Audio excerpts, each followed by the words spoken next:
नमस्कार साथियों, एक बार फिर से स्वागत है हमारे इस YouTube channel Osho edu centre में। तो आज भी हम लोग यहाँ पर बिहार एसएससी का इंटर स्तरीय जो एग्ज़ाम होने वाला है, वो एग्ज़ाम डेट अभी नहीं आया, ना ही कोई नोटिफिकेशन आया कि कब एग्ज़ाम लिया जाएगा। पर हम लोग क्या कर रहे हैं कि इसको कंटिन्यू जारी कर रहे हैं तैयारी को, कि एग्ज़ाम तो होना ही है। तो हम लोग क्या करेंगे, जारी रखेंगे, कंटिन्यू रखेंगे किसको, इस एग्ज़ाम को, और प्रत्येक सेट को हम लोग अच्छी तरीके से सोल्व करते जा रहे हैं। तो लगभग 39 वीडियो हम बना चुके हैं सेट सॉल्यूशन का, और ये हमारा जो वीडियो होगा वो 40वां सेट होगा। तो अगर आप लोग नहीं देखे हैं तो वीडियो के डिस्क्रिप्शन में आप लोग को प्लेलिस्ट मिल जाएगा, वो सभी वीडियो वहाँ पर देख लीजिएगा। सभी में आप लोग को लगभग 75 जीके जीएस मिल जाएगा। उसमें आप लोग को 50 रह जाएगा जीके का और 25 क्वेश्चन साइंस का। बाकी बाद आपको मैथ रीजनिंग का जो है वो 75 क्वेश्चन रहता है, तो वो आप लोग को पीडीएफ के थ्रू प्रोवाइड कर दिया जाता है। और अगर नहीं दिया जाता है तो वो आप लोग क्या कीजिएगा, कहीं और से कवर कर लीजिएगा। तो यहाँ पर क्योंकि वो मैथ रीजनिंग बनाना इम्पॉसिबल है, बहुत लंबा वीडियो हो जाएगा, सिर्फ यहाँ पर हम लोग जीके जीएस ही करेंगे और 75 क्वेश्चन करेंगे, जो कि 75 क्वेश्चन जीके जीएस का रहता है सेट में। 25 आपको साइंस हो जाएगा और फिर जनरल अवेयरनेस जो हो जाएगा वो क्या कर सकते हैं, जीके कर सकते हैं, सिर्फ वो 50 क्वेश्चन हो जाएगा। तो हम लोग बिना टाइम गवाए प्रश्न देखना स्टार्ट करते हैं। तो हमारा यहाँ पर फर्स्ट प्रश्न आ जाएगा, देख सकते हैं यहाँ पर हमारा फर्स्ट प्रश्न है। यहाँ पर इंपॉर्टेंट क्वेश्चन है यहाँ पर सभी, तो आप लोग वीडियो को स्किप मत कीजिएगा। एक एक क्वेश्चन इंपॉर्टेंट है, सबको अच्छी तरीके से आप लोग कवर कीजिएगा और माइंड में सेट करने का कोशिश कीजिएगा। तो हमारा फर्स्ट प्रश्न यहाँ पर है कि फर्स्ट प्रश्न हमारा यहाँ पर है कि निम्न में से किस अधिनियम द्वारा केंद्रीय बजट को, जो हमारा केंद्रीय बजट है उसको राज्य बजट से अलग किया गया है। तो किस अधिनियम के द्वारा केंद्रीय बजट को राज्य बजट से अलग किया गया है। तो यहाँ पर 4 ऑप्शन आप लोग को दिया गया है, देख सकते हैं आप लोग। पहला है भारत शासन अधिनियम 1935, दूसरा है 1919, तीसरा है भारत शासन अधिनियम 1919 और चौथा है भारत शासन अधिनियम 1892 ईस्वी। तब लोग बता दूं दोस्तों कि यहाँ पर जो हमारा इसका राइट आंसर हो जाएगा वो हो जाएगा ऑप्शन नंबर बी, भारत शासन अधिनियम 1919। और आप लोग को बता दूं कि भारत शासन अधिनियम 1919 के टाइम जो वायसराय था अपना, वो कौन था, वो जो वायसराय था वो चैम्सफोर्ड थे। याद रखिए आप लोग, जो हमारा वायसराय था उस टाइम वो था लॉर्ड चैम्सफोर्ड। ये जो है वायसराय बने थे। वायसराय का पद जो इसने धारण किया था वो 1916 ईस्वी में धारण किया था। तो 1919 में भी यही लॉर्ड चैम्सफोर्ड ही था। इसी के कार्यकाल में क्या हुआ था, हमारा जो केंद्रीय बजट था वो राज्य बजट से अलग किया गया था। तो इस प्रश्न से आप लोग इतना याद रखिएगा। हम लोग अगले प्रश्न को और बढ़ेंगे। तो अगला प्रश्न यहाँ पर हमारा आ जाता है 2 नंबर प्रश्न।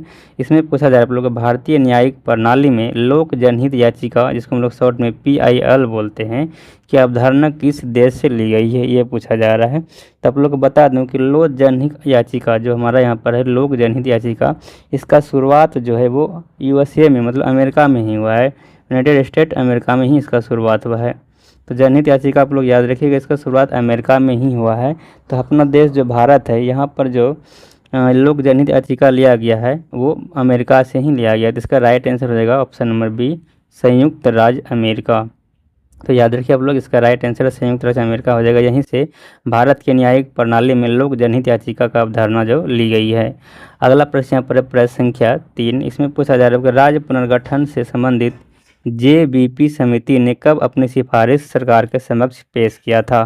तो JBP समिति से यहाँ पर अर्थ है, जे से हो गया जवाहरलाल नेहरू, पी से हो गया अपना क्या कहते हैं, वी से हो गया, याद रखिए आप लोग, वल्लभ भाई पटेल, और पी से हो गया पट्टाभी सीतारामैया। तो ये तीनों मिलकर एक समिति बनाए थे, तीनों का एक समूह था, तीनों के समूह के ही हम लोग JBP समिति कहते हैं। तो यहाँ पर जो समिति बना था वो राज्य पुनर्गठन से संबंधित था। और उसमें क्या था कि इसमें यही बोला गया था कि जो भाषाई आधार पर है वो तत्कालीन समय में जो है वो व्यावहारिक बताया था, मतलब भाषाई आधार पर जो राज्यों को अलग नहीं किया जाएगा।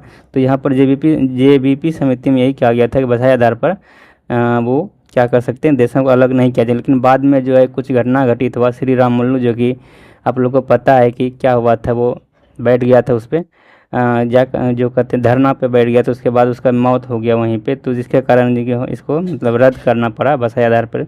फिर भी आंध्र प्रदेश जो पहला राज्य बना हमारा भाषाई आधार पर। तो इस समिति को मतलब जो इसमें कहा गया था कि भाषाई आधार पर राज्यों को अलग नहीं किया जाएगा, उसको क्या किया, थोड़ा सुधार किया गया। उसमें कहा गया कि भाषाई आधार पर राज्यों को पुनर्गठन कर सकते हैं, लेकिन क्या विशेष जब जरूरी पड़े, विशेष कुछ घटना घट जाए तो उसके अनुसार वो कर सकते हैं, अब बाकी बात ऐसे नहीं कर सकते। तो हमारा जो ये पहला राज्य बन गया आंध्र प्रदेश, ये इसी के मतलब बसाई आधार पे ही पहला देश बना है आंध्र प्रदेश। ये प्रश्न पूछा जाता है बसाई आधार पर बनने वाला राज्य पहला कौन सा है, पहला राज्य कौन सा है, तो वो आंध्र प्रदेश हो जाएगा। तो इतना आप लोग याद रखिएगा। तो यहाँ पर हम लोग को पूछा गया कि जेवीपी समिति ने अपनी सिफारिश सरकार के समक्ष पेश कब किया। तो सबसे पहले आप लोग को बता दूं कि जेवीपी समिति का गठन जो हुआ था वो, इसका गठन जो हुआ था 1948 ईस्वी में गठन हो गया। 1948 ईस्वी में जेवीपी समिति का गठन हुआ था। लेकिन यहाँ पर पूछा जा रहा है कि सिफारिश जो है सरकार के समक्ष पेश कब किया गया था। तो याद रखिए आप लोग, इसका सिफारिश जो सरकार के समक्ष पेश किया गया था वो किया गया था 1949 ईस्वी में, मतलब गठन जब हुआ था उसके 1 साल बाद। तो ऑप्शन नंबर बी प्रश्न का राइट आंसर हो जाएगा। याद रखिए आप लोग 1949 ईस्वी। अगला प्रश्न यहाँ पर आ जाता है प्रश्न संख्या 4। इसमें पूछा जा रहा है आप लोग प्रश्न संख्या 4 में कि भारत शासन अधिनियम 1935 के तहत प्रस्तावित प्रणाली थी। तो कौन सा प्रस्तावित प्रणाली जो है वो भारत शासन 1935 भारत शासन अधिनियम 1935 के तहत प्रस्तावित प्रणाली थी। तो यहाँ पर 4 ऑप्शन है, अखिल भारतीय संघ, भारत संघ, संयुक्त भारत, फिर डी नंबर ऑप्शन है यहाँ पर परिसंघ। तो आप लोग बता दूं कि इसके तहत जो प्रस्तावित प्रणाली थी वो था अखिल भारतीय संघ। इसका राइट आंसर ऑप्शन नंबर ये हो जाएगा अखिल भारतीय संघ। इसे आप लोग याद रख लीजिए, अखिल भारतीय संघ इसका राइट आंसर हो जाएगा। अगला प्रश्न यहाँ पर प्रश्न संख्या 5, और प्रश्न संख्या 5 हमारा यहाँ पर इम्पोर्टेंट है, इसको आप लोग अच्छी तरीके से समझिएगा। यहाँ पर प्रश्न है कि सरकारिया आयोग गठित हुआ था किसके लिए, किस समीक्षा के लिए, तो ये बताना है।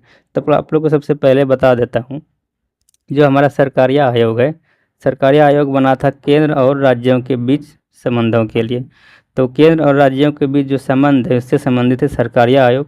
यहाँ पर हमारा पहला कथन है कि राष्ट्रपति और प्रधानमंत्री के बीच संबंध है, तो ये गलत दिया गया है।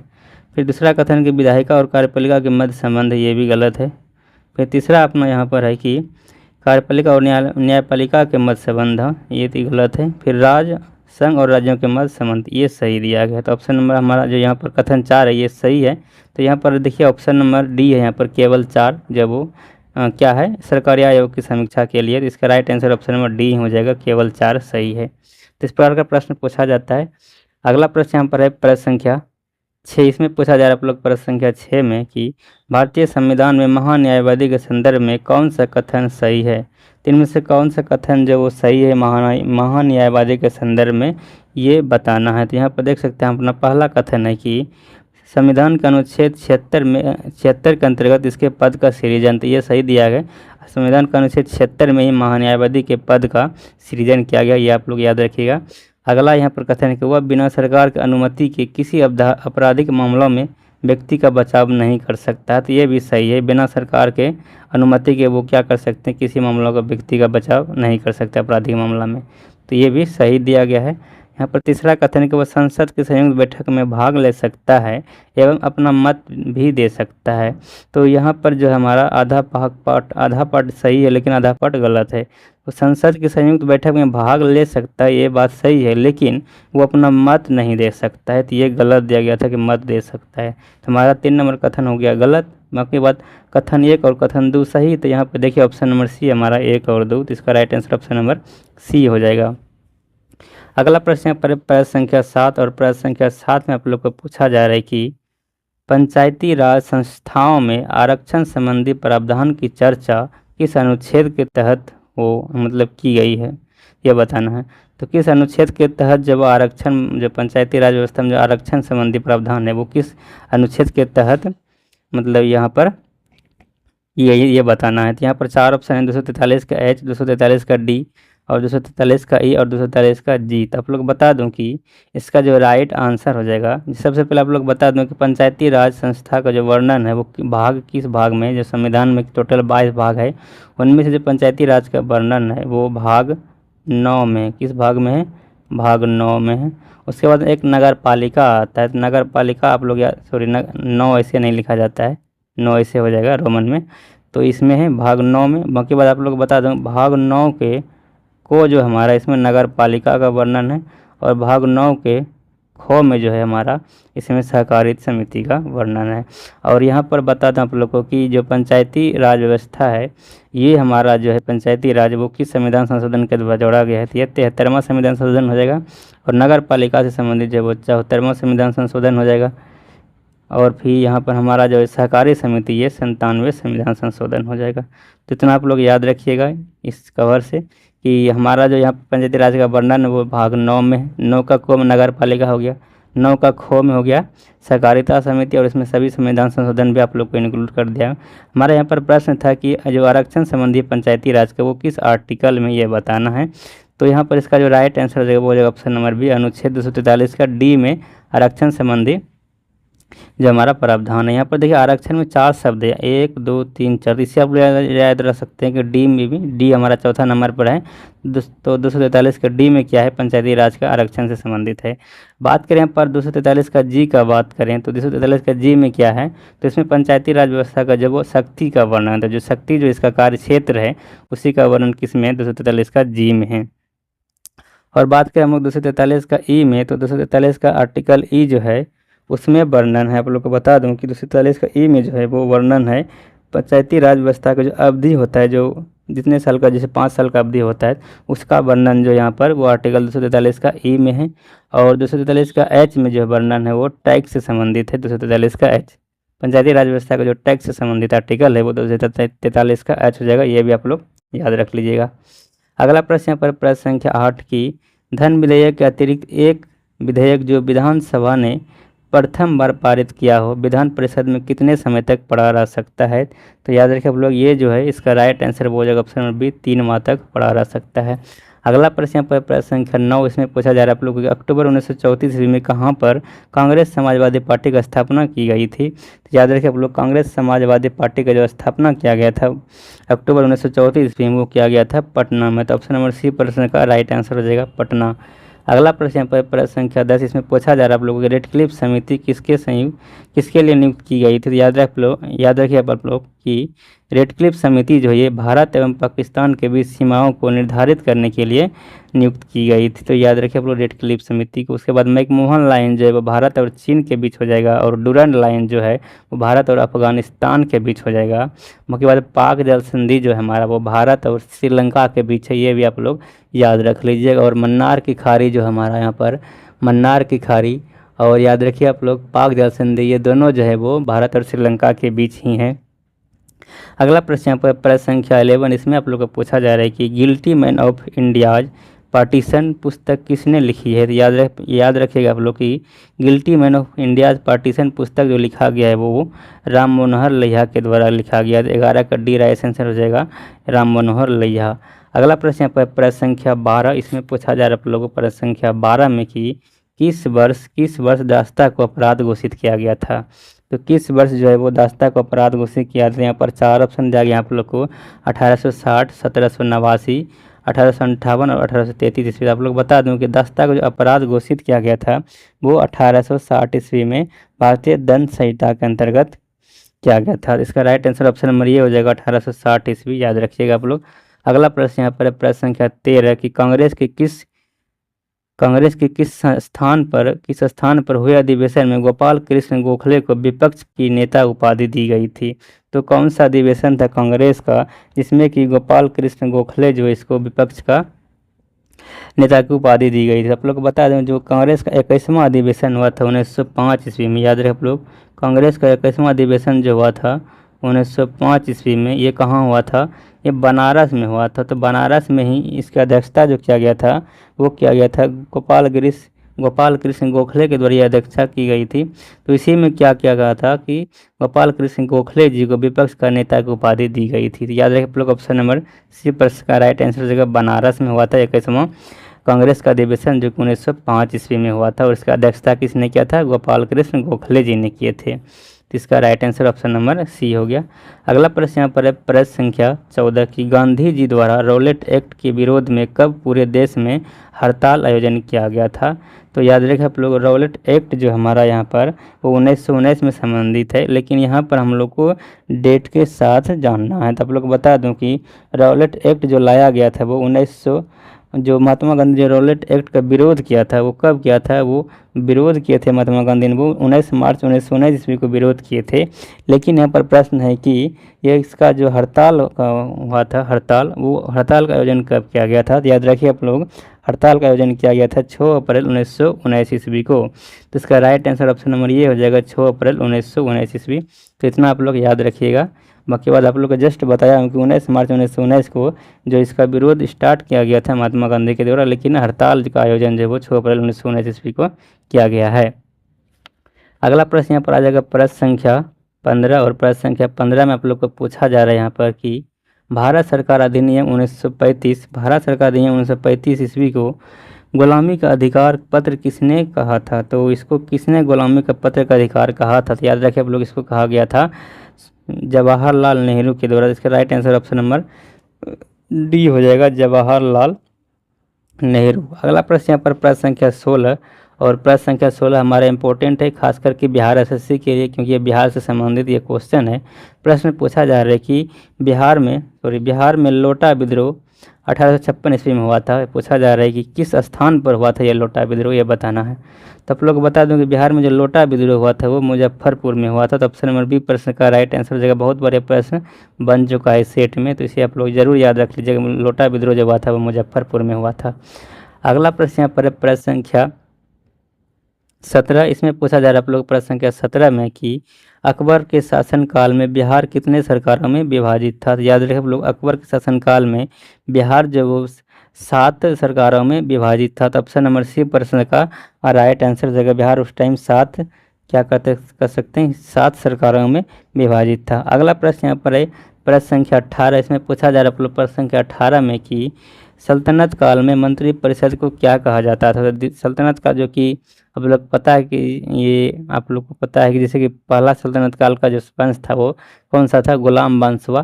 तो गुलाम वंश से लेकर आप लोग का कहाँ तक है, लोधी वंश तक, वहाँ तक आप लोग का ये सल्तनत काल है। तो यहाँ पर पूछा जा रहा है कि सल्तनत काल में मंत्री परिषद को क्या कहा जाता है। तो यहाँ पर 4 ऑप्शन दिया गया। तो आप लोग याद रखिएगा कि मंत्री परिषद को जो सल्तनत काल में कहा जाता था वो मजलिस ए खलवत कहा जाता है। याद रखें आप लोग, मजलिस ए खलवत कहा जाता था। तो इसका right answer option number B हो जाएगा, मजलिस ए खलवत। अगला प्रश्न यहाँ पर प्रश्न संख्या 19, इसमें पूछा जा रहा है आप लोग कि निम्नलिखित में से ऋग्वेद काल के किस नदी को हिरणी कहा जाता है। तो आप लोग याद रखिएगा कि हिरणी के नाम से जो नदी को जाना जाता है वो सिंधु नदी को ही जाना जाता है। तो ऑप्शन नंबर बी प्रश्न का राइट आंसर हो जाएगा।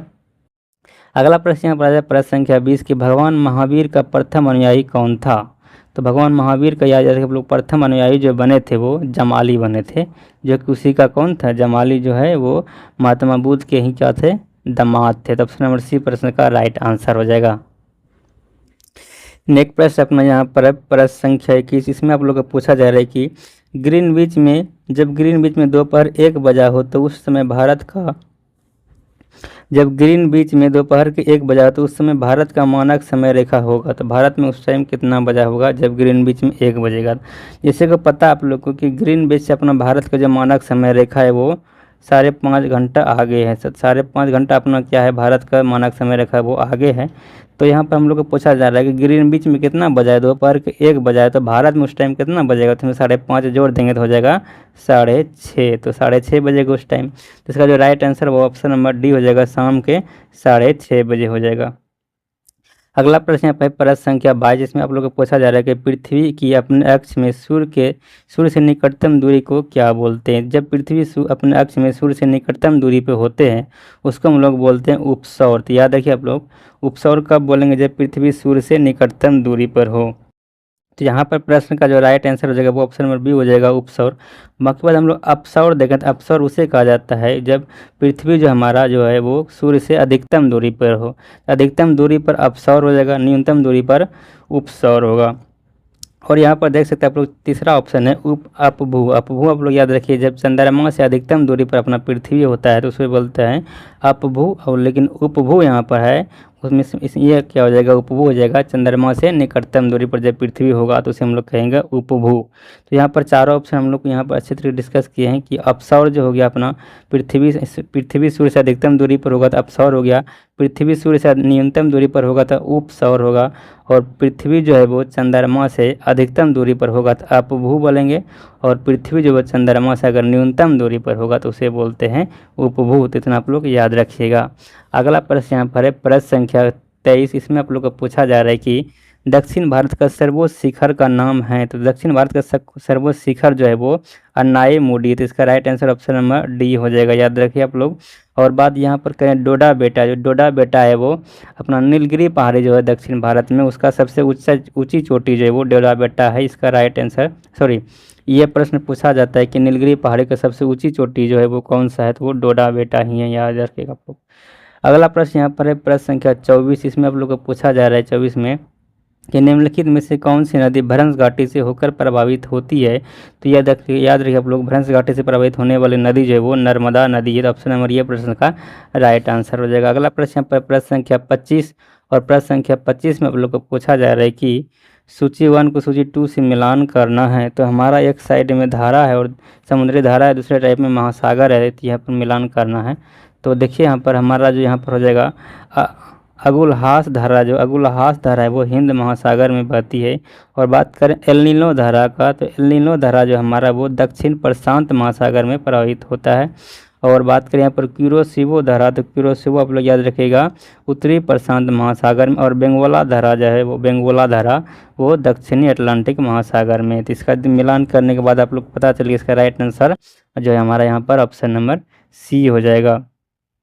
अगला प्रश्न यहाँ पर प्रश्न संख्या 26। इसमें आप लोगों को पूछा जा रहा है कि बुशमैन जनजाति पाई जाती है। तो बुशमैन जनजाति कहाँ पाई जाती है बताना है। तो इसका राइट आंसर ऑप्शन नंबर ये हो जाएगा सहारा रेगिस्तान में, सहारा नहीं, कालाहारी रेगिस्तान में जो है वो बुशमैन जनजाति पाया जाता है। इसका right answer option number B हो जाएगा 26 का, कि कालाहारी जनजाति जो है वो कालाहारी रेगिस्तान में जो पाया जाती है जनजाति, उसका नाम है बुशमैन जनजाति, याद रखिए आप लोग। इसका right answer option number B होगा, ना कि ए होगा, इसे मिस्टेक कर दिए थे, तो इसे आप लोग थोड़ा ध्यान दीजिएगा। इसका right answer option number B हो जाएगा। अगला प्रश्न यहाँ पर 27 नंबर प्रश्न है। इसमें पूछा जा रहा है आप लोग को कि प्रश्न संख्या 27 हमारा यहाँ पर है, देख सकते हैं आप लोग यहाँ पर प्रश्न संख्या 27 की वह कौन सी नदी है जिसका उद्गम एवं मोहना भारतीय गणराज्य में है। तो कौन सा नदी है जिसका जो उद्गम वो भारतीय गणराज्य में, ये बताना। तो यहाँ पर देखिए ऑप्शन नंबर ये है गोदावरी। तो गोदावरी इसका राइट आंसर हो जाएगा, क्योंकि ब्रह्मपुत्र जो है वो नदी कहाँ से निकलती है, वो तिब्बत से निकलती है मानसरोवर से। सिंधु भी वहीं से निकलती है और सतलज भी वहीं से निकलती है तिब्बत के मानसरोवर से। तो ये तीनों हमारा क्या हो गया कि भारतीय गणराज्य से इसका उद्गम भारतीय गणराज्य में नहीं है, लेकिन गोदावरी का जो है उद्गम वो भारतीय गणराज्य में है। और यहाँ पर आप लोग को बता दूं कि जो इसका उद्गम स्थल है गोदावरी का वो है नासिक, जो कि पश्चिमी घाट में है। पश्चिमी घाट के नासिक त्रंबकम पहाड़ी से ये निकलती है गोदावरी नदी, याद रखिए आप लोग। और इसे हम लोग दक्षिण की गंगा भी बोलते हैं। तो दक्षिण की गंगा किसे बोलते हैं, गोदावरी को ही बोलते हैं। और इसमें इसकी उत्पत्ति जो आप लोग जस्ट अभी बताया कि पश्चिमी घाट के नासिक त्रंबकम पहाड़ी से इसकी उत्पत्ति होती है। और इसका जो लंबाई है भारत में वो 1465 किलोमीटर है, याद रखिए आप लोग, 1465 किलोमीटर है। और इसका कुछ सहायक नदियाँ आप लोग को याद रखना है, जैसे प्राणहिंता हो गया, पेन गंगा हो गया, मंजरा हो गया, पूर्णा हो गया, इंद्रावती, सबरी, ये सभी गोदावरी की ही सहायक नदियां हैं। अगला प्रश्न यहाँ पर 28 नंबर प्रश्न है कि प्रमुख मत्स्य क्षेत्र ग्रैंड बैंक कहाँ स्थित है। आप लोग को बता दूं कि जो प्रमुख मत्स्य क्षेत्र ग्रैंड बैंक है बनता है, वह ग्रैंड बैंक जो है वो उत्तरी अटलांटिक महासागर में स्थित है। ऑप्शन नंबर सी प्रश्न का राइट आंसर हो जाएगा। और ये जो मत्स्य क्षेत्र ग्रैंड बैंक इसलिए कहा जाता है क्योंकि वहाँ पर जो है गर्म जलधारा और ठंडे जलधारा मिलन का होता है वहाँ पर। और जहाँ पर ये गर्म धारा और ठंडी जलधारा मिलती है वहाँ पर मछलियों का जो परिवेश होता है, रहने का होता है, वो बहुत आसान होता है। मतलब बहुत ज़्यादा वहाँ पर मछलियाँ पाई जाती है। मछलियों का परिवेश जो है वो ठीक ठाक रहता है उसके अनुसार, तो वहाँ पर मछलियाँ सबसे ज़्यादा पाई जाती हैं। एक प्रकार का वहाँ पर कह सकते हैं कि मछलियों के लिए खाना बन जाता है वहाँ पर ज़्यादा, क्योंकि वहाँ पर गर्म जलधारा और ठंडी जलधारा मिलता है। और जब मछलियों का खाना जो बनता है यहाँ पर गर्म जलधारा और ठंडी जलधारा को मिलने से, तो वो उसका नाम जो है वो याद रखिए आप लोग प्लैंकटन है। तो प्लैंकटन जो वो मछलियों का खाना है जो कि ठंडी जलधारा और गर्म जलधारा को मिलने से बनता है, इसलिए वहाँ पर मछलियाँ क्या होती है, ज़्यादा होता है। इसलिए उस क्षेत्र को जो है वो प्रमुख मत्स्य क्षेत्र ग्रैंड बैंक कहा जाता है। तो ये कहाँ पाया जाता है? तो वो उत्तरी अटलांटिक महासागर में पाया जाता है। इसका right answer option number C हो जाएगा। अगला प्रश्न पर प्रश्न संख्या 29, इसमें पूछा जा रहा है आप लोग को कि निम्न में से कौन सी मुद्रा या मुद्राएं कृत्रिम समझी जाती है? तो जो कृत्रिम मुद्रा होता है अपना वो SDR होता है। तो ऑप्शन नंबर सी प्रश्न का राइट आंसर हो जाएगा। अगला प्रश्न यहाँ पर प्रश्न संख्या 30, इसमें आप लोग को पूछा जा रहा है कि भारतवर्ष में सिक्कों की ढलाई होती है। तो याद रखें आप लोग, भारत में जो सिक्कों की ढलाई होती है वो मुंबई, कोलकाता और हैदराबाद में होती है। इसका right answer option number D हो जाएगा। अगला प्रश्न यहाँ पर 31 नंबर, इसमें पूछा जा रहा है आप लोग को 31 नंबर प्रश्न में कि बाजार में अस्तित्व के लिए सबसे अनिवार्य क्या है? तो बाजार के अस्तित्व के लिए सबसे अनिवार्य जो है वो है कीमतें। तो ऑप्शन नंबर सी प्रश्न का राइट आंसर हो जाएगा कीमतें। अगला प्रश्न यहाँ पर प्रश्न संख्या 32, इसमें आप लोग को पूछा जा रहा है कि PM कुसुम योजना का उद्देश्य क्या है? तो PM कुसुम योजना का उद्देश्य जो है आप लोग याद रखिएगा वो है किसानों को डीजल और केरोसिन पर निर्भरता समाप्त करना तथा पंप सेटों को सौर ऊर्जा से जोड़ना। यही है PM कुसुम योजना का उद्देश्य। इसका right answer option number D हो जाएगा, याद रखिए आप लोग। अगला प्रश्न को हम लोग बढ़ेंगे। तो अगला प्रश्न यहाँ पर आ जाता है प्रश्न संख्या अपना यहाँ पर जो हम लोग कर चुके हैं 32 प्रश्न कर चुके हैं। हमारा यहाँ पर नेक्स्ट प्रश्न आ जाता है प्रश्न संख्या 33। तो प्रश्न संख्या 33 हम लोग देखेंगे। यहाँ पर प्रश्न संख्या 33 में देखिए क्या कह रहा है कि निम्नलिखित में से कौन सा एक बेरोजगारी के लिए उत्तरदायी नहीं है? तो कौन सा इसमें बेरोजगारी के लिए उत्तरदायी नहीं है? तो तीव्र जनसंख्या वृद्धि। तो तीव्र जनसंख्या वृद्धि के कारण बेरोजगारी बढ़ रही है, तो सही दिया गया है। कौशल का अभाव, ये भी सही है। प्रति व्यक्ति आय में वृद्धि, और यहाँ पर यही राइट आंसर हो जाएगा। और यहाँ पर है, यहाँ पर जनशक्ति नियोजन का अभाव। अगर जनशक्ति नियोजन का अभाव है तो इसमें बेरोजगारी बढ़ने की मतलब संभावना है। लेकिन अगर प्रति व्यक्ति आय में वृद्धि हो जाए तो बेरोजगारी बढ़ने का कोई उत्तरदायी ये नहीं है। तो यहाँ पर इसका जो उत्तरदायी नहीं है वो इसके लिए जो राइट आंसर हो जाएगा वो हो जाएगा ऑप्शन नंबर सी प्रति व्यक्ति आय में वृद्धि। इसमें जो है बेरोजगारी के लिए कोई उत्तरदायी नहीं है ये प्रति व्यक्ति आय में वृद्धि। तो याद रखिए आप लोग, प्रति व्यक्ति आय में अगर वृद्धि हो रहा है तो उसमें बेरोजगारी का क्या मतलब है? बेरोजगारी कोई ज़रूरी नहीं, मतलब आय बढ़ रहा है तो बेरोजगारी से उसमें कोई तत्पर है ही नहीं। तो यहाँ पर right answer option number C हो जाएगा इसका। अगला प्रश्न यहाँ पर प्रश्न संख्या 34 में आप लोग को पूछा जा रहा है कि बिहार में पंचायत निकायों में महिलाओं को 50% आरक्षण किस वर्ष प्रदान किया गया है? तो बिहार में पंचायत निकायों में जो महिलाओं को 50% आरक्षण प्रदान किया गया है वो 2006 ईस्वी में प्रदान किया गया है। इसका right answer option number B हो जाएगा। अगला प्रश्न पर प्रश्न संख्या 35 में आप लोग को पूछा जा रहा है कि भंडारी समिति का संबंध किससे है? तो याद रखिए आप लोग, भंडारी समिति का संबंध जो है वो क्षेत्रीय ग्रामीण बैंकों की पुनर्संरचना से संबंधित है। इसका right answer option number D हो जाएगा, क्षेत्रीय ग्रामीण बैंकों की पुनर्संरचना। अगला प्रश्न पर प्रश्न संख्या 36, इसमें पूछा जा रहा है आप लोग प्रश्न संख्या 36 में कि सुशासन पुरस्कार योजना की शुरुआत किस राज्य सरकार द्वारा किया गया? याद रखें आप लोग, सुशासन पुरस्कार योजना की शुरुआत जो किया गया है वो किया गया हरियाणा राज्य के द्वारा। तो ऑप्शन नंबर ये प्रश्न का राइट आंसर हो जाएगा हरियाणा। अगला प्रश्न पर प्रश्न संख्या 37 की रिफॉर्म नेशन पुस्तक के लेखक कौन है? तो याद रखिए आप लोग, रिफॉर्म नेशन पुस्तक जो लिखा गया है वो गौतम चिकरमाने के द्वारा लिखा गया। तो ऑप्शन नंबर ये प्रश्न का राइट आंसर हो जाएगा गौतम चिकरमाने। अगला प्रश्न यहाँ पर प्रश्न संख्या 38, और इसमें पूछा जा रहा है आप लोग को कि 19वां NAM शिखर सम्मेलन 2023 का आयोजन कहाँ किया गया है? तो यहाँ पर जो है हम टोटल ऑप्शन नहीं पढ़ रहे हैं क्योंकि इसमें आप लोग का टाइम जा सकता है, तो हम लोग को 75 क्वेश्चन थोड़ा कम टाइम में करना पड़ता है, इसलिए यहाँ पर थोड़ा बिना ऑप्शन पढ़े सिर्फ आंसर बताता जा रहा हूँ। बाकी बात आप इसको किस बनाइएगा जो जिस टाइम आप लोग क्लास कर रहे होंगे, तो सबसे पहले आप लोग को जैसे क्वेश्चन आ रहा है नेक्स्ट वाला, तो उसमें आप लोग वीडियो को रोक लीजिएगा। उसके बाद सबसे पहले अपने से उसका आंसर देने का कोशिश कीजिएगा। अगर आप लोग का आंसर वो आ रहा है तो ठीक है, अदरवाइज आप लोग उसका आंसर देखा करें। तो इससे क्या होगा, आप लोग का थोड़ा जो याद रहने का जो होता है वो जल्दी याद रहेगा, वो क्वेश्चन ज़्यादा दिन तक याद रहेगा। तो इस प्रकार आप लोग कीजिएगा। यहाँ पर फिलहाल हमारा जो नेक्स्ट क्वेश्चन 38 नंबर जो हमारा यहाँ पर है कि 19वां NAM शिखर सम्मेलन 2023 का आयोजन कहाँ हुआ? 4 ऑप्शन दिया गया यहाँ पर। तो यहाँ पर इसका जो राइट आंसर हो जाएगा वो हो जाएगा ऑप्शन नंबर बी युगांडा। तो युगांडा में ही इसका आयोजन हुआ था NAM शिखर सम्मेलन जो कि 19वां था। क्रम भी पूछा जा सकता है कि कौन सा क्रम था, तो 19वां क्रम था और सम्मेलन 2023 का था। नेक्स्ट प्रश्न यहाँ पर 39 में प्रश्न, अर्जुन अवार्ड 2023 से सम्मानित तरुण ढिल्लों का संबंध किस क्षेत्र से किस खेल से है? तो याद रखिएगा कि जो हमारा तरुण ढिल्लो है इसका संबंध जो है वो पैरा बैडमिंटन खेल से। इसका राइट आंसर ऑप्शन नंबर ये हो जाएगा। अगला प्रश्न यहाँ पर प्रश्न संख्या 40, इसमें पूछा जा रहा है आप लोग कि मैन बुकर अंतर्राष्ट्रीय पुरस्कार 2023 से सम्मानित जॉर्जी गोस्पिनोव का संबंध किस देश से? याद रखिए आप लोग, मैन बुकर पुरस्कार 2023 जो दिया गया है वो जॉर्जी गोस्पोंडिनोव को दिया गया है, और ये जो संबंध रखता है वो बुल्गारिया देश से। याद रखिए आप लोग, बुल्गारिया देश से संबंधित जो है जॉर्जी गोस्पिनोव है, और इसको जो है मैन बुकर पुरस्कार 2023 में दिया गया है। अगला प्रश्न यहाँ पर है प्रश्न संख्या 41, इसमें आप लोग को पूछा जा रहा है कि वैश्विक आतंकवाद सूचकांक 2023 में कौन सा देश शीर्ष पर है? तो याद रखिए आप लोग, आतंकवाद सूचकांक में जो शीर्ष देश है वो है अफगानिस्तान। 41 का right answer option number C हो जाएगा।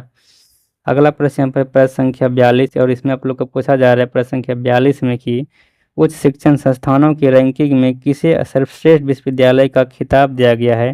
तो सर्वश्रेष्ठ विश्वविद्यालय का जो खिताब दिया गया है उसको दिया गया है IISc बेंगलुरु को। तो ऑप्शन नंबर ये प्रश्न का राइट आंसर हो जाएगा। याद रखिए आप लोग, IISc बेंगलुरु को जो है वो सर्वश्रेष्ठ विश्वविद्यालय का खिताब दिया गया है। कब ये दिया गया है, कब, कौन से रैंकिंग में दिया गया था आप लोग याद रखिएगा। इसको दिया गया नेशनल इंस्टीट्यूट रैंकिंग फ्रेमवर्क के अंतर्गत दिया गया है, और ये जून 2023 में आयोजन हुआ था। अगला प्रश्न यहाँ पर प्रश्न संख्या 40 की वन वेव इंडिया 2 उपग्रह को किस प्रक्षेपण यान द्वारा लॉन्च किया गया है? तो याद रखिएगा आप लोग, इसको जो लॉन्च किया गया है वो LBM थर M3 से लॉन्च किया गया है। तो इसका right answer option number C हो जाएगा। अगला प्रश्न यहाँ पर 44 नंबर प्रश्न, इसमें पूछा जाए आप लोग कि पापुआ न्यूगिनी के प्रधानमंत्री कौन बने हैं? तो याद रखिए आप लोग, पापुआ न्यूगिनी के जो प्रधानमंत्री बने हैं वो जेम्स मारेप बने हैं। तो ऑप्शन नंबर ये प्रश्न का राइट आंसर हो जाएगा जेम्स मारेप। अगला प्रश्न यहाँ पर 45 नंबर कि एशियन गेम्स 2023 में भारतीय महिला कबड्डी टीम ने कौन सा पदक जीता है? याद रखिएगा कि एशियन गेम्स 2023 में जब भारतीय महिला कबड्डी टीम थे उसने स्वर्ण पदक जीते। तो ऑप्शन नंबर ये प्रश्न का राइट आंसर हो जाएगा स्वर्ण पदक। अगला प्रश्न यहाँ पर प्रश्न संख्या 46 की चंद्रमा पर सॉफ्ट लैंडिंग करने वाला भारत विश्व का कौन सा देश बन गया है? तो चंद्रमा पर सॉफ्ट लैंडिंग करने वाला भारत जो है वो विश्व का चौथा देश बन गया। तो ऑप्शन नंबर डी प्रश्न का राइट आंसर हो जाएगा। बात करें हम लोग जो चंद्रमा से सॉफ्ट लैंडिंग किया था वो कौन सा चंद्रयान था? तो वो चंद्रयान 3 था, और इसको जो लॉन्च किया गया था चंद्रयान 3 को वो लॉन्च किया गया था LBM 3 M4 से लॉन्च किया गया था। और ये कब लॉन्च किया गया था? वो 14 जुलाई 2023 ईस्वी को लॉन्च किया गया था। याद रखें आप लोग। तो नेक्स्ट प्रश्न अपना यहाँ पर है कि पर्यावरण शब्द की उत्पत्ति जो वो किस भाषा से हुई? यहाँ पर 4 ऑप्शन देगा, अरबी, जर्मनी, लैटिन और फ्रेंच भाषा।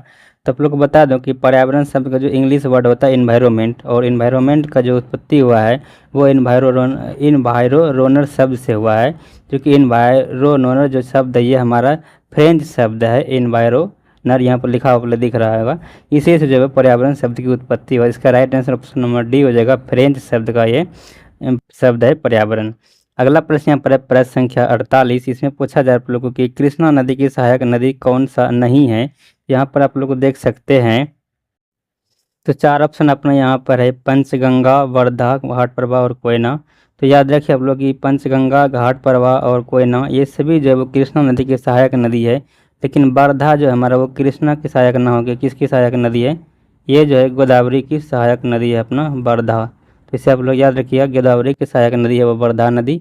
तो यहाँ पर मिस्टेक दिया गया था। अगला प्रश्न यहाँ पर प्रश्न संख्या 49, इसमें आप लोग को पूछा जा रहा है कि 49 नंबर प्रश्न में कि निम्नलिखित में से कहाँ सदाबहार वन पाए जाते हैं? याद रख लोग, सदाबहार वन जो पाए जाते हैं वो पश्चिमी घाट में पाए जाते हैं। इसका right answer option number C हो जाएगा, पश्चिमी घाट।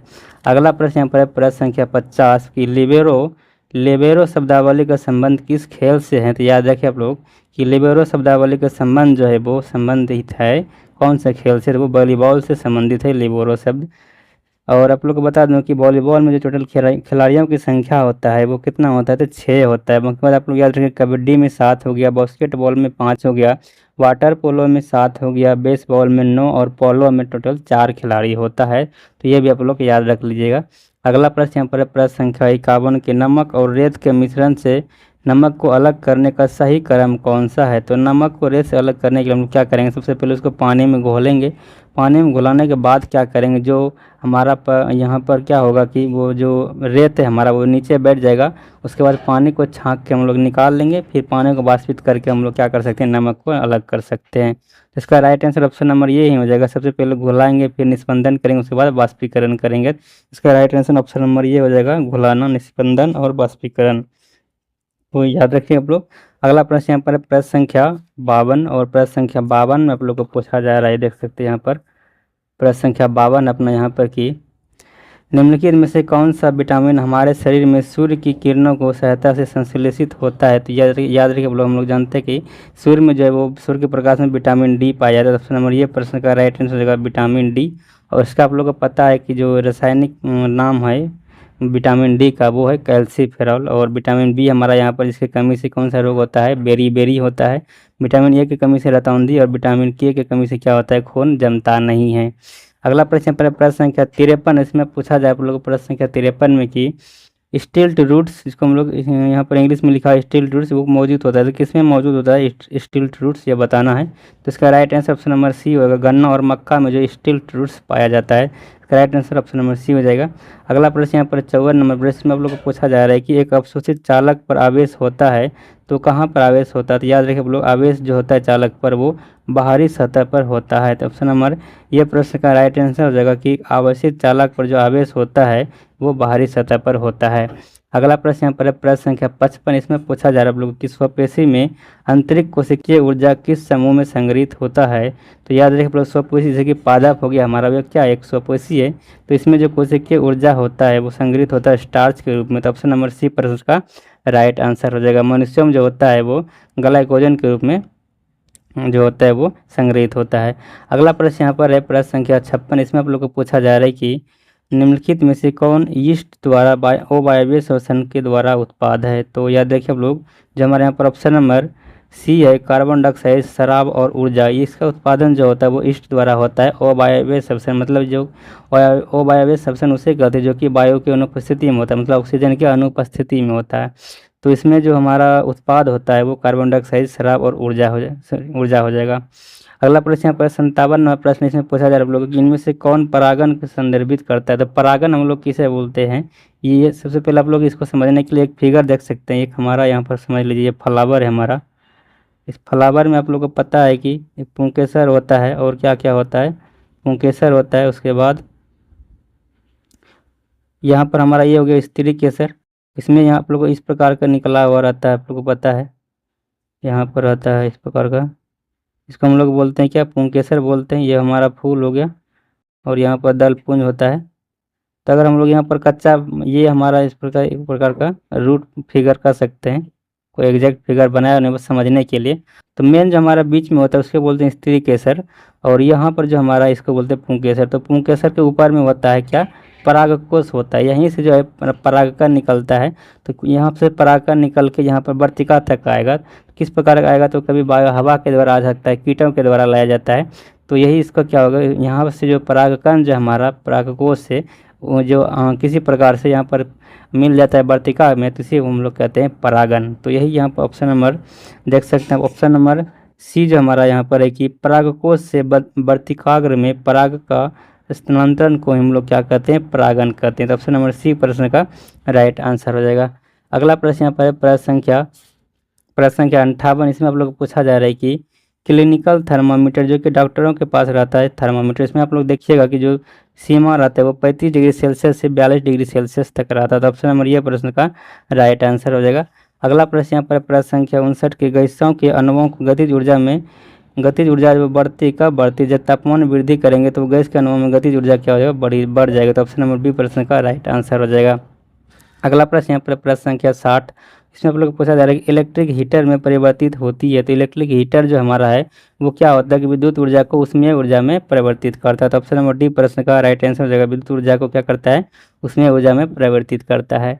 अगला प्रश्न यहाँ पर प्रश्न संख्या 61 की ENT, ई से हो गया ईयर, नोज और यहाँ पर टीस हो गया थ्रोट। तो कान, नाक, गला, इस सब का जो हम लोग इलाज करवाते हैं डॉक्टरों के पास, तो डॉक्टर इसमें कौन सा उपयोग करते हैं, कौन सा दर्पण उपयोग करते हैं इस सबका इलाज करने के लिए। तो याद रखिए वो लोग इसमें जो दर्पण का प्रयोग करते हैं वो अवतल दर्पण का प्रयोग किया जाता है। जैसे कि दाढ़ी मुड़ने में हम लोग कौन सा दर्पण का प्रयोग करते हैं, तो अवतल दर्पण का ही प्रयोग करते हैं। तो ऑप्शन नंबर बी प्रश्न का राइट आंसर हो जाएगा। अगला प्रश्न यहाँ पर है प्रश्न संख्या 62। इसमें आप लोग पूछा जा रहा है प्रश्न संख्या 62 में कि दहन एक प्रक्रिया है जिसमें एक पदार्थ के साथ प्रक्रिया होती है। दहन की क्रिया में हमेशा ऑक्सीजन की उपस्थिति अनिवार्य है। तो ऑप्शन नंबर बी प्रश्न का राइट आंसर हो जाएगा ऑक्सीजन। अगला प्रश्न यहाँ पर प्रश्न संख्या 63। इसमें आप लोग को पूछा जा रहा है कि पानी को जीवाणु रहित करने के लिए प्रयुक्त अधातु क्या है। तो पानी को जीवाणु रहित करने के लिए जो हम लोग अधातु प्रयोग करते हैं वो क्लोरीन अधातु का प्रयोग करते हैं। तो ऑप्शन नंबर ये प्रश्न का राइट आंसर हो जाएगा। अगला प्रश्न यहाँ पर प्रश्न संख्या 64। आभूषण बनाते समय सामान्यतः सोने के साथ मिश्रित धातु है। तो आभूषण जिस टाइम हम लोग बनाते हैं तो जो हम लोग मिश्रित करते हैं सोना के साथ, वो किसको मिश्रित करते हैं, तो हम लोग तांबा को मिश्रित करते हैं। ऑप्शन नंबर बी प्रश्न का राइट आंसर हो जाएगा। अगला प्रश्न यहाँ पर प्रश्न संख्या 65। इसमें आप लोग को पूछा जा रहा है कि बोतल और जार बनाने के लिए कांच जैसी सामग्री को बदलने के लिए किस प्लास्टिक का प्रयोग किया जाता है। तो याद रखिए हम लोग पॉलीइथिलीन टेरेफ्थलेट का प्रयोग करते हैं। ऑप्शन नंबर ये प्रश्न का राइट आंसर हो जाएगा। अगला प्रश्न यहाँ पर प्रश्न संख्या 66 में पूछा जा रहा है कि किसी ध्वनि को पिच किसके द्वारा मापा जाता है। याद रखिए ध्वनि का पिच जो मापते हैं हम लोग वो आवृत्ति के द्वारा मापते हैं। तो ऑप्शन नंबर ये प्रश्न का राइट आंसर हो जाएगा आवृत्ति। अगला प्रश्न यहाँ पर प्रश्न संख्या 67। इसमें आप लोग को पूछा जा रहा है 67 नंबर में कि निम्नलिखित में से कौन रक्त के संचलन में मदद करता है। तो याद रखिए आप लोग रक्त के संचलन में जो मदद करता है वो एरिथ्रोसाइट मदद करता है। तो ऑप्शन नंबर ये प्रश्न का राइट आंसर हो जाएगा। अगला प्रश्न यहाँ पर प्रश्न संख्या 68 की कौन बल की इकाई नहीं है। तो बल की इकाई ये जूल नहीं है, उसके बाद पाउंड, डाइन, न्यूटन ये सभी बल की इकाई है। और आप लोग को बता दूं कि 1 न्यूटन बराबर होता है 10⁵ डाइन। ये भी आप लोग याद रख लीजिएगा। अगला प्रश्न पर प्रश्न संख्या 69। इसमें आप लोग पूछा जा रहा है कि 1 मीटर का जो 10 लाखवां भाग होता है वो क्या होता है। तो 1 मीटर का 10 लाखवां आप लोग भाग आप लोग देख सकते हैं कि 1 बटे कह सकते हैं इकाई, दाही, सैकड़ा, हजार, 10,000, उसके बाद लाख। तो यहाँ पर क्या कर रहा है 10 लाखवां भाग, तो ये हम 1 देंगे 10 लाख हो जाएगा। इकाई, दाही, सैकड़ा, हजार, 10,000, लाख, 10 लाख। तो 1 बटे हम लोग 10 लाख करेंगे, देखेंगे यहाँ पे कितना आ रहा है जीरो, तो मतलब 6 जीरो आ रहा है। तो यहाँ पर हम लिख सकते हैं 10⁻⁻6। तो 10⁻⁻6 को हम लोग क्या कहते हैं, माइक्रो कहते हैं। तो माइक्रोमीटर इसका राइट आंसर हो जाएगा ऑप्शन नंबर बी। अगला प्रश्न यहाँ पर प्रश्न संख्या 70। निम्नलिखित में से कौन एक नाभिक का भाग नहीं है। तो नाभिक का भाग नहीं है कौन सा, यहाँ पर इसका right answer option number C हो जाएगा। सेंट्रोसोम जो है वो नाभिक का भाग नहीं है। नेक्स्ट प्रश्न यहाँ पर 71 नंबर प्रश्न की निम्न रसायनों के जैव आवर्धन में मानव मिनी माता तथा इटाई रोग होता है। याद रखिए मिनी माता जो बीमारी होता है वो मरकरी की कमी से होता है, और इटाई रोग जो है वो कैडमियम का कमी से होता है। तो इसका राइट आंसर ऑप्शन नंबर ये हो जाएगा मरकरी और कैडमियम। मरकरी की कमी से हो गया क्या, मिनी माता, और कैडमियम जो होता है वो इटाई रोग, कैडमियम की कमी से होता है इटाई रोग। तो इसे आप लोग याद रख लीजिएगा कि जो यहाँ पर इसका राइट आंसर ऑप्शन नंबर ये हो गया मरकरी की कमी से मिनी माता बीमारी होता है, और जो हमारा यहाँ पर कमी से नहीं कर सकते, मरकरी के कारण होता है। यहाँ पर जो हमारा क्वेश्चन है कि निम्न रसायनों के जैव आवर्धन से मानव में कौन सा रोग उत्पन्न होता है। तो मरकरी के कारण आप लोग याद रखिएगा, मरकरी कारण जो रोग उत्पन्न होता है वो मिनी माता हो गया, और कैडमियम के कारण इटाई रोग। अगला प्रश्न पर प्रश्न संख्या 72, और ये हमारा लास्ट प्रश्न होगा आज की वीडियो के लिए। और यहाँ पर हमारा जो प्रश्न है 72 नंबर, इसमें पूछा जा रहा है आप लोगों कि निम्नलिखित में से कौन सा रोग वायु द्वारा संचरित होता है। तो याद रखिए आप लोग वायु द्वारा संचरित रोग जो है वो कौन कौन सा रोग है। तो एक तो हो गया बैक्टीरिया द्वारा फैलने वाला बीमारी, और एक वायरस के द्वारा फैलने बीमारी। ये दोनों बीमारी जो है ये जो है वायु के द्वारा संचरित होता है। तो इसका राइट आंसर हो जाएगा ऑप्शन नंबर सी, क्षय रोग और निमोनिया जो एक वायु द्वारा संचरित रोग है, जिसका right answer option number C हो जाएगा। तो आज की वीडियो में इतना ही, फिर मिलेंगे नेक्स्ट वीडियो में। Thank you.